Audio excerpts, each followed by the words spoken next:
of you who don't know me, my name is Ivey, and I am so blessed to be standing up here today and be able to share my testimony. I always grew up in the church and around good Christian people. My grandmother, who I call B, has definitely been the most influential person when it comes to my relationship and walk with the Lord. She gave me and Ireland, my little sister, Bible verses to remember every week, and she would make pancakes for us, and we would watch Sunday service on her TV when we were at her house. So, of course, when I found out that my mother was pregnant, she was the first person I told. Then I told teachers and friends and family about how my prayers had been answered. Time went on, and we prepared for the arrival of my little sister, Indy. I remember this day so vividly because I was told that my mom was having an early procedure done. At the time, I didn't quite know what it meant, but I was 100% positive that I was going to be able to hold Indy in my arms that day. As school day ended, my dad picked me and Ireland up, and the first thing that we asked when we got in the car was about Mom and Indy. I have never seen my dad cry, but he did when he broke the news that Indy didn't make it. Experiencing grief at the age of 7 is a really funny feeling. My world felt like it had broke into a million little pieces. I believed it was my fault, and I would run and cry to my mom about how I didn't do enough, I didn't pray enough, I did something wrong, and I was being punished for it. I began to resent God, and basically anybody who seemed happy. It was just really hard for me to see others experience joy when I myself was going through so much pain. I was experiencing religious warfare before I even had my multiplication tables memorized. I should have been worried about school, friends, play dates, activities, but instead I worried why God hated me.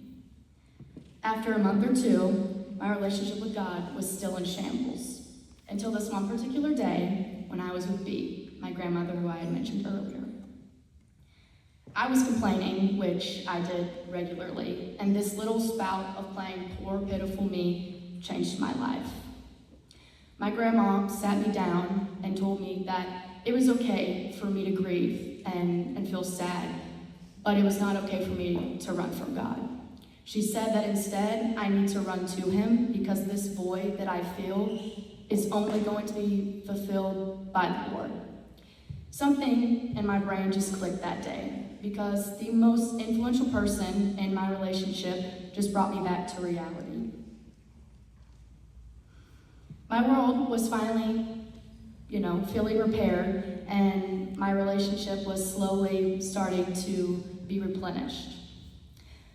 We were lucky a couple years later to be blessed with Killian, my little brother, our rainbow baby.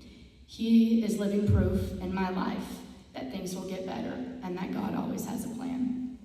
To this day, my relationship with God isn't perfect, but unfortunately, it never will be. I'm 17 years old and I still think about Indy regularly. I have Killian, who is 8 years old, and he teaches me and Ireland so many lessons every single day. And I have God to thank for that. This moment of disaster in my life proved that God always had a plan for me, and he always will.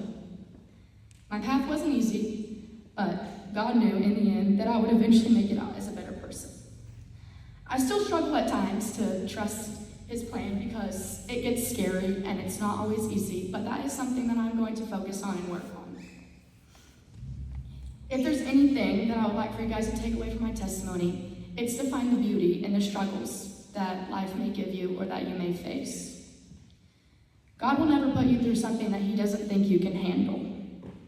You may not know what he is doing in the moment, but when you realize what's happening, you will see that this is a moment of teaching and a moment of him bringing you closer to him. I will forever use this hardship as my reason to run back to the Lord every single time. Thank you.